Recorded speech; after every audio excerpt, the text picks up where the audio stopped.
അമ്മേ പരിശുദ്ധ അമ്മേ, അമ്മേ പരിശുദ്ധ ദൈവമാതാവേ, കൃപാസനത്തിലൂടെ ഞങ്ങൾക്ക് ഞങ്ങളുടെ ദേശത്തിനും അമ്മ മധ്യസ്ഥം തേടി തന്ന എല്ലാ അനുഗ്രഹങ്ങൾക്കും കൃപകൾക്കും ഞങ്ങളിപ്പോൾ ഹൃദയം നിറഞ്ഞ നന്ദി പറയുന്നു.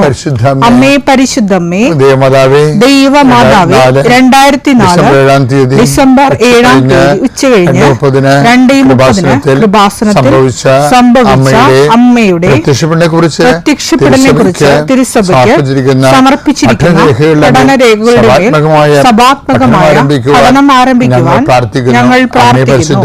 അമ്മേ പരിശുദ്ധമേ, ഭൂസ്വർലോകങ്ങളുടെ രാജ്ഞിയായ അങ്ങേയ്ക്ക് ഭൗമസംരക്ഷണത്തിനായി പ്രപഞ്ചപ്രകൃതിയെ തന്നെ തിരുസഭ പ്രതിഷ്ഠിക്കുവാൻ ഈ പ്രത്യക്ഷീകരണം വഴി ഇടയാക്കണമേ. പരിശുദ്ധമേ, ജപമാല മാതാവേ, സകല കൃപാസനം പ്രാർത്ഥനയോടും ചേർത്ത് ഞങ്ങളിപ്പോൾ പ്രാർത്ഥിക്കുന്ന ഈ കുടുംബത്തിന്റെ പ്രത്യേക നിയോഗം പറ മക്കളെ.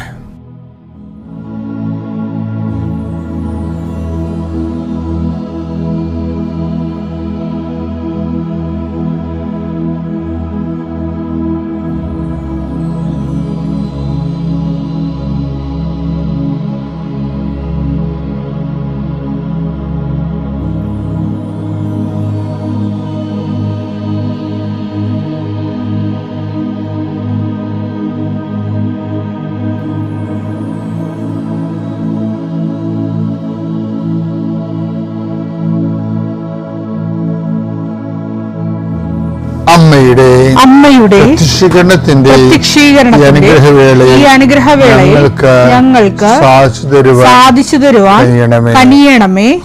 ആമേൻ. കർത്താവേ, നിന്റെ ഉന്നതമായ നാമത്തിന് സ്തോത്രം ചെയ്യുന്നു. കർത്താവേ, നിന്റെ വിശുദ്ധ പൗരോഹിത്യത്തെ മഹത്വപ്പെടുത്തണം.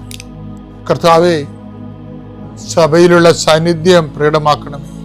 40 വർഷം അർപ്പിച്ച കുർബാനയുടെ യോഗ്യതയായി കൃപാസ്ഥാനത്താരെ ജീവനോടെ പ്രത്യക്ഷപ്പെട്ട പരിശുദ്ധ അമ്മയുടെ പ്രത്യക്ഷീകരണ സ്ഥിരീകരണത്തിനായി ഇന്ന് കൃപാസ്ഥാനത്താരെ നടക്കുന്ന 10,000 മനുഷ്യരുടെ പ്രാർത്ഥനയോട് കൂടെ ദൈവവേദനെ ഞാൻ നിന്നെ ഈശോനാമത്തിൽ ആശീർവദിക്കുന്നു. കർത്താവേ, ജോലിയില്ലാത്തവര്, വീടില്ലാത്തവര്, ജീവിതത്തിൽ കലഹങ്ങളും പിന്നതുകൊണ്ട് പിരിഞ്ഞു താമസിക്കുന്ന ജീവിത പങ്കാളികളെ, കുഞ്ഞുങ്ങളുടെ തെറ്റായ അവസ്ഥകൾ കണ്ട് വിഷമിക്കുന്ന മാതാപിതാക്കന്മാര്,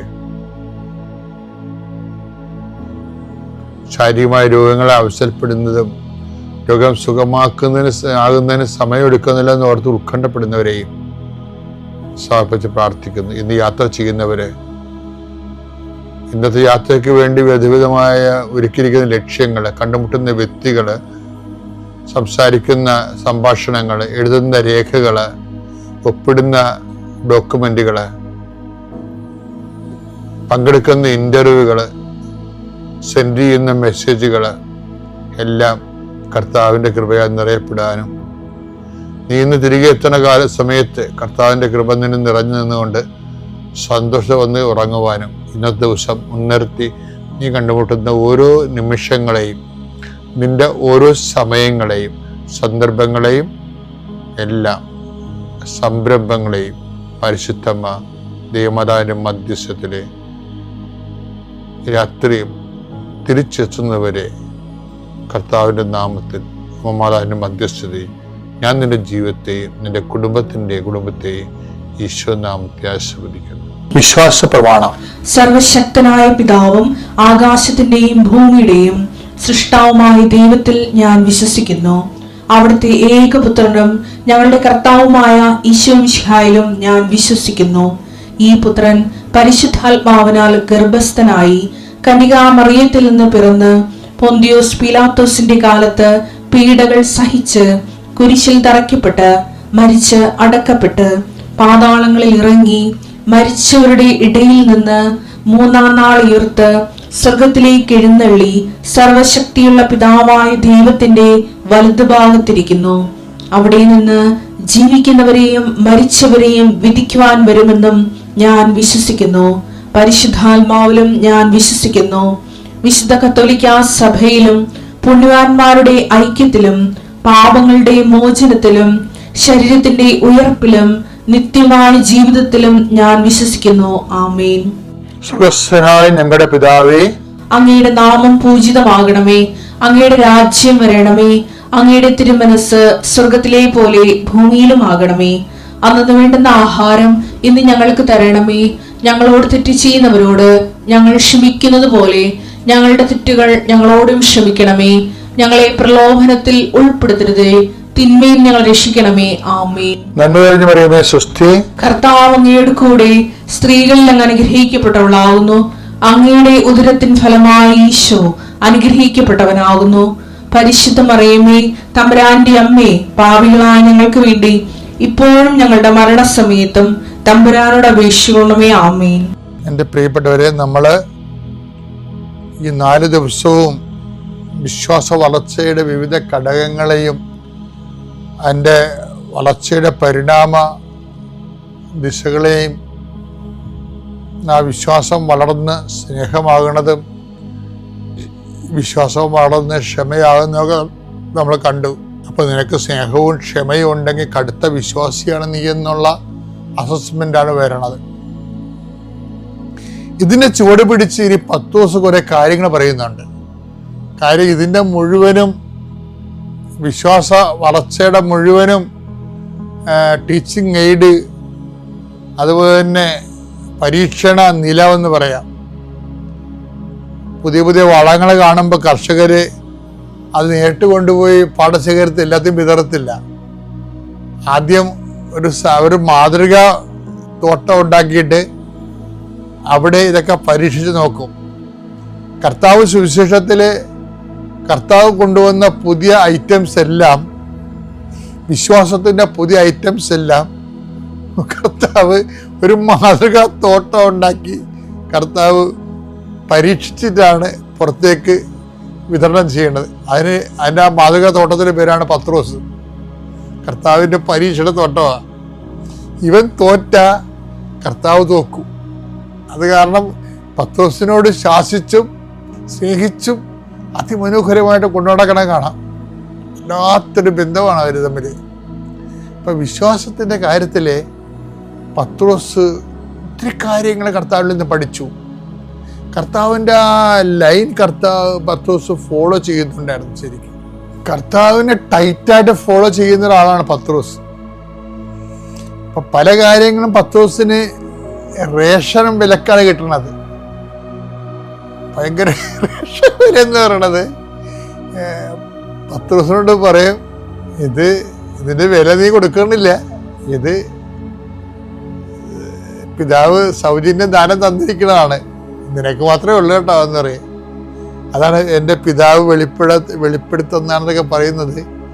വളരെ ഭയങ്കര അമൂല്യമായ സംഭവങ്ങളെ കാശ് വാങ്ങിക്കാൻ സൗജന്യമായിട്ട് കൊടുക്കും. അത് 10 ദിവസം ആണ് ഈ മാതൃക പൂന്തോട്ടമായിട്ടിരിക്കണല്ലേ കർത്താവിൻ്റെ പരീക്ഷണങ്ങളിലെ എല്ലാത്തിൻ്റെയും. ഒരു 10 ബൈബിൾ എടുക്കാൻ വഴി ഇവർ തമ്മിലുള്ള റിലേഷൻസ് ഒന്ന് അനലൈസ് ചെയ്യണമെങ്കിൽ അത് മനോഹരമാണ്. അപ്പം ഇതിലേക്ക് പത്രോസ് 2 കാര്യം കണ്ടുപിടിച്ചു.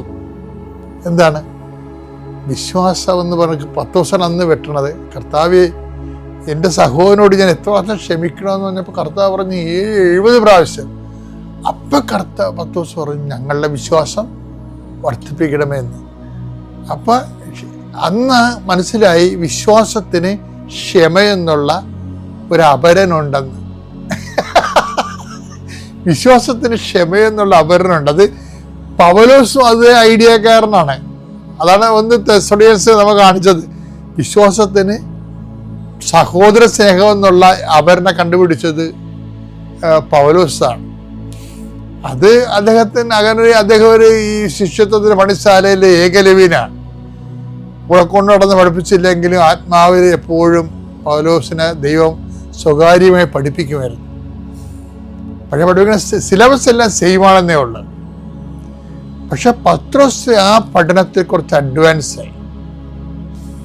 എന്നിട്ട് ഇവർ രണ്ടുപേരും ഈ വിഷയം അതിമനോഹരമായിട്ട് അവതരിപ്പിക്കും. വിശ്വാസത്തിൻ്റെ നിറഭേദങ്ങളെക്കുറിച്ചും അതിൻ്റെ തന്മാത്രകളുടെ കോമ്പൗണ്ട്, അത് മാറി വരുമ്പോൾ ഉണ്ടാകുന്ന കോമ്പൗണ്ടുകളെ കുറിച്ചൊക്കെ ഇവർ രണ്ടുപേരും പറഞ്ഞ ഒരു കാര്യമാണ്. അതിലൊരു കാര്യം പറയണത് പത്രോസ് വിശ്വാസത്തിൻ്റെ കോമ്പോണൻസിനെ കുറിച്ചും അത് കോമ്പൗണ്ടായിട്ട് വരുമ്പോൾ ഉണ്ടാകുന്ന വിഷയങ്ങളെക്കുറിച്ച് പത്രോസ് പറയും. അത് നേരത്തെ ഇങ്ങേര് പഠിച്ച ക്ഷമയെന്നുള്ള സംഭവത്തിൽ നിന്ന് പിന്നീട് പത്രോസ് പറയണത് വിശ്വാസം എന്താണെന്ന് പറയുന്നുണ്ട്. വിശ്വാസം വർദ്ധിപ്പിക്കാൻ പറയുന്നുണ്ടല്ലോ. വർദ്ധിച്ചിട്ട് എന്തായിട്ട് മാറും? ഇപ്പം എല്ലാവരും പറയും വിശ്വാസം വർദ്ധിപ്പിക്കണമേ, വിശ്വാസം വർദ്ധിപ്പിക്കണമേ. വിശ്വാസം വർദ്ധിപ്പിച്ചാൽ എന്തായിട്ട് മാറും? എന്ത് നമ്മളിൽ കാണുമ്പോഴാണ് വിശ്വാസം വർദ്ധിച്ചു എന്ന് നമ്മൾ മനസ്സിലാക്കണത്.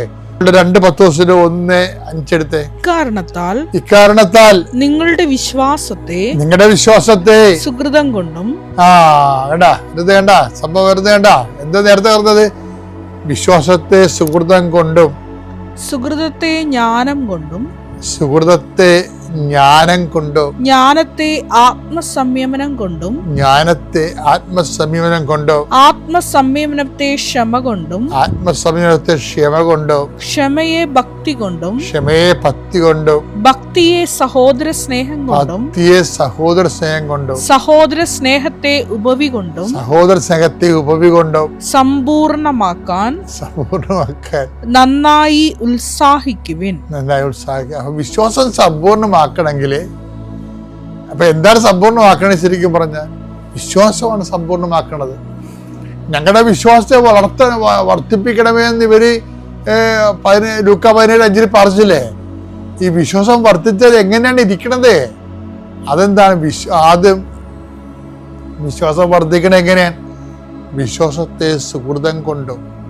ഈ ഉടമ്പടിയിലൊക്കെ ഇത്രയും രാത്രിയും പകലും കൃപാസനത്തിൽ ആൾക്കാർ വരികയും ഉടമ്പടിയിൽ ആൾക്കാർ ജീവിക്കുകയും ചെയ്യുന്നതിൻ്റെ കാരണം ഈ വിശ്വാസത്തിൻ്റെ ജീവിത കളരിയിൽ സുഹൃതങ്ങൾ ഒത്തിരി മനുഷ്യർ അഭ്യർത്ഥിക്കുന്നുണ്ട്. വീട്ടിലും നാട്ടിലും അപരിചിതമായ മേഖലകളിലും എല്ലാം വിശ്വാസത്തിന് സാക്ഷ്യം വഹിച്ചുകൊണ്ട് കൃപാവര പ്രവൃത്തികൾ ചെയ്തുകൊണ്ട് വിശ്വാസത്തെ ഇവർ വളർത്തിയെടുക്കുകയാണ്. അപ്പോൾ നമ്മൾ നേരത്തെ ദിവസങ്ങളിൽ കണ്ടത് എന്താണ്?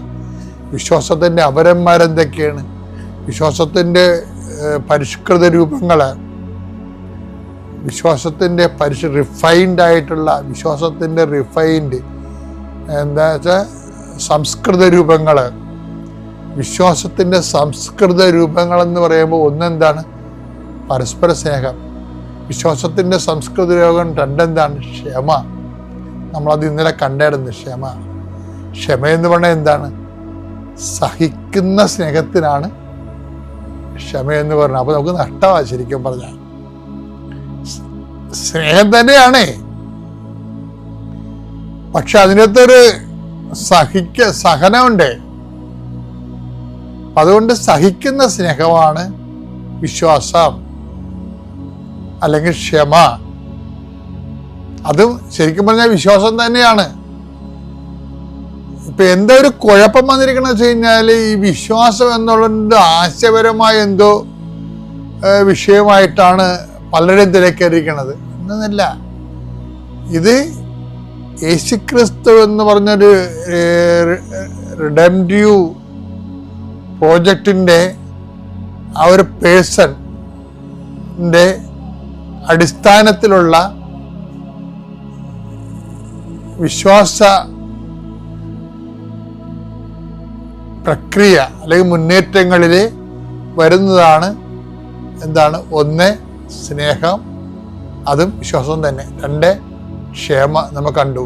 ഇപ്പം എന്താ പറയണത്? വിശ്വാസത്തെ സുഹൃതം കൊണ്ടും.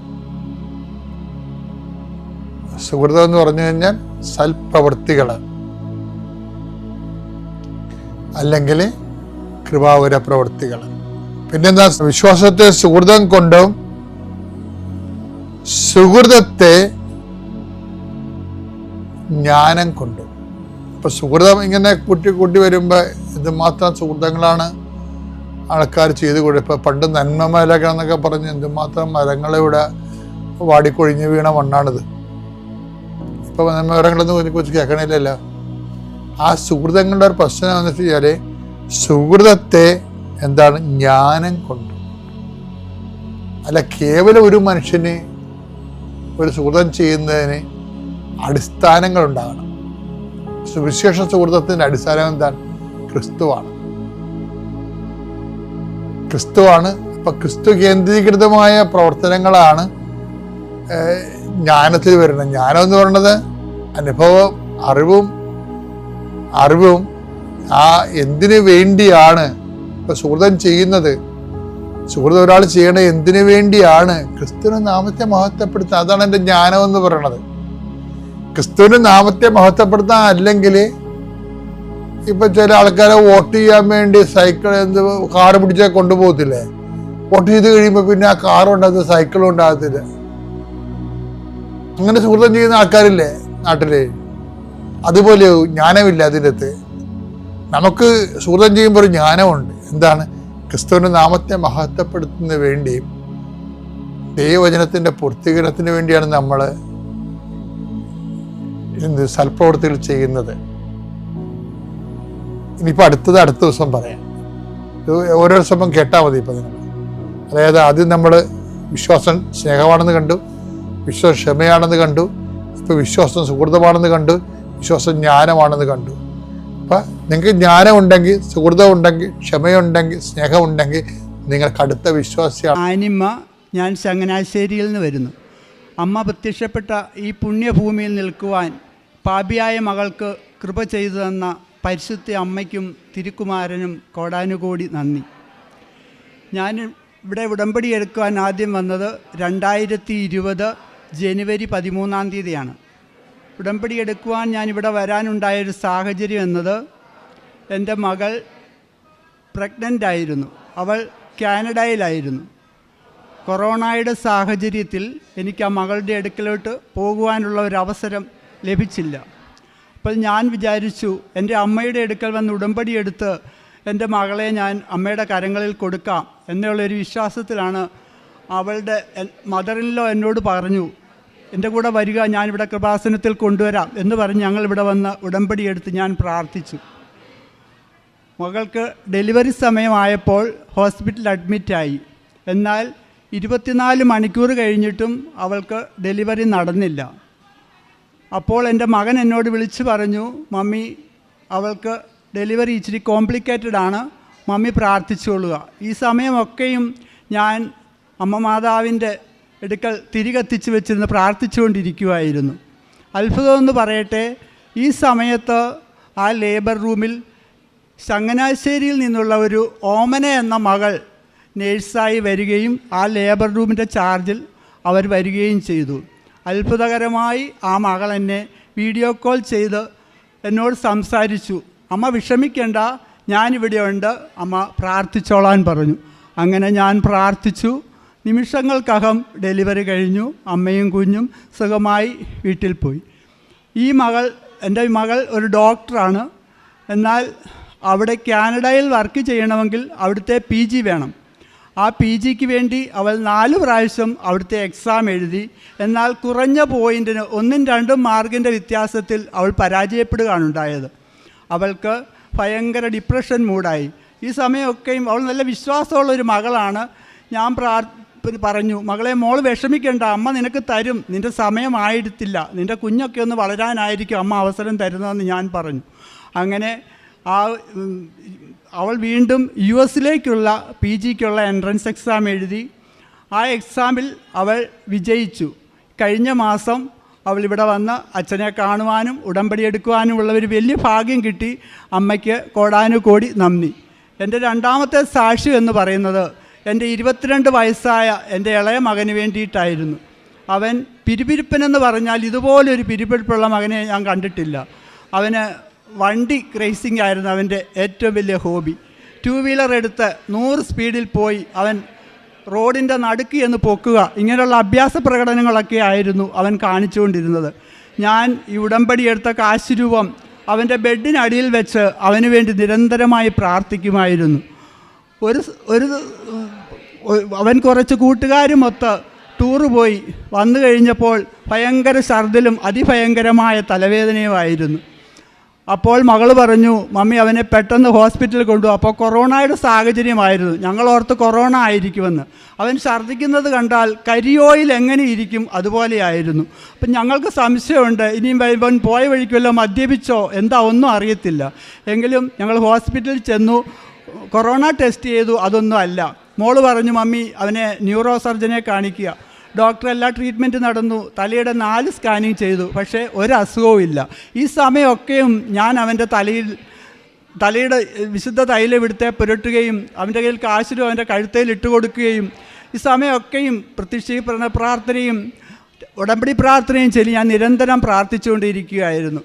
ഒരാഴ്ച ഹോസ്പിറ്റലിൽ കിടന്നു. അത്ഭുതമെന്ന് പറയട്ടെ, അവസാനം അവൻ പറഞ്ഞു, നമുക്ക് വീട്ടിൽ പോകാം, എനിക്കൊരു അസുഖമില്ല എന്ന് പറഞ്ഞു. അങ്ങനെ ഞങ്ങൾ അവിടുന്ന്, അവൻ ശരിക്കും പറഞ്ഞ് ഇറങ്ങിപ്പോകുന്ന ഒരു രീതിയിൽ ഞങ്ങൾ അവിടുന്ന് വീട്ടിൽ വരികയും ഇപ്പോൾ ഇന്നവൻ ദുബായിൽ നല്ല രീതിയിൽ ജോലി ചെയ്യുന്നു. നല്ല മിടുക്കനായിട്ട് അവൻ പോകുന്നു. അമ്മ മാതാവ് അവനൊരു അനുഗ്രഹം കൊടുത്തു. അതുപോലെ തന്നെ അവൻ അവിടെ ലൈസൻസ് എടുക്കുവാൻ 4 പ്രാവശ്യം പോയി. 4 പ്രാവശ്യവും അവൻ പരാജയപ്പെട്ടു. അവൻ പോകുമ്പോൾ ഞാൻ പറയും, മോനെ നീ ആ കാശുരൂപം എടുത്ത് കൈ പിടിച്ചുകൊണ്ട് പോ, അല്ലെങ്കിൽ ആ തൈലം ഒന്ന് നെറ്റിയിൽ പുരട്ടെ. അപ്പോൾ അവൻ പറയും, ഇനി അതിൻ്റെ ഒരു കുറവുകൂടെ ഉള്ളൂ എന്ന് പറഞ്ഞ് എന്നെ കളിയാക്കുമായിരുന്നു.